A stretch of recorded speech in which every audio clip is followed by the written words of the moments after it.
ਕੇ ਫਿਰ ਨਾ ਟੱਕਰਦਾ ਤੈਨੂੰ ਉਹ ਫਿਰ ਕੱਢਣ ਨੂੰ ਮੈਨੂੰ ਜਾਣਾ ਪੈਣਾ ਤੇ ਉਹਦੇ ਪ੍ਰਾਹੁਣੇ ਆ ਗਏ ਅਸਲਾਮ ਅਲੈਕੁਮ ਰਾਲੀ ਵੀ ਉਹਨਾਂ ਨੇ ਆਪ ਹੀ ਤੋੜੀ ਨਹੀਂ ਨਹੀਂ ਦੇ ਲੈ ਜਾ ਦੇ ਉਹਦੇ ਇਸਲਾਮ ਮੇਰਾ ਤਾਂ ਹੱਕ ਪਿਆਰ ਦੇਣ ਦੀ ਆ ਭਾਈ ਗਿਲਾ ਨਾ ਕਰਿਓ ਮੈਂ ਹੱਥ ਨਹੀਂ ਮਿਲਾਇਆ ਕਦੇ ਹਾਂ ਮੈਂ ਹੱਥ ਨਹੀਂ ਮਿਲਾਉਂਦਾ ਹੁੰਦਾ ਉਹ ਇਸਲਾਮ ਹੀ ਲੈਣ ਦੇ ਆ ਹਾਂਜੀ ਬਾਕੀ ਸਭ ਕੁਝ ਨਹੀਂ ਹੈਗਾ ਵਿਹਲੇ ਆ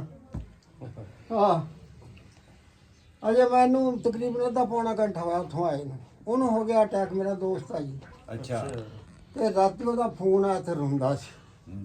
ਵੀ ਤੂੰ ਹੀ ਮੇਰਾ ਭਰਾ ਮੈਨੂੰ ਤੂੰ ਨਹੀਂ ਮਿਲਣਾ ਆ ਅੱਛਾ ਮੈਂ ਸਵੇਰੇ ਸਪੈਸ਼ਲ ਰਕਸ਼ਾ ਕਰਾ ਕੇ ਉੱਥੇ ਗਿਆ ਅੱਛਾ ਜੀ ਜਾਂ ਅੱਲਾ ਕਰੇ ਵੀ ਜੀ ਉਹ ਜਾਂਦੇ ਨੂੰ ਜਾਂ ਠੀਕ ਠਾਕ ਬੜੀਆਂ ਸੋਹਣੀਆਂ ਗੱਲਾਂ ਕੀਤੀਆਂ ਬਹਿ ਕੇ ਠੀਕ ਹੈ ਜੀ ਠੀਕ ਨਹੀਂ ਮੈਂ ਕਿਹਾ ਜੀ ਸ਼ੁਕਰ ਆ ਮੈਂ ਬਿਲਕੁਲ ਠੀਕ ਹਾਂ ਅੱਲਾਹ ਤਾਲਾ ਦਾ ਕਰਮ ਹੋ ਗਿਆ ਵੀ ਚਲੋ ਜੇ ਤੈਨੂੰ ਮੇਰੇ ਆਏ ਤੇ ਰੱਬ ਨੇ ਰਾਮ ਦੇ ਦਿੱਤਾ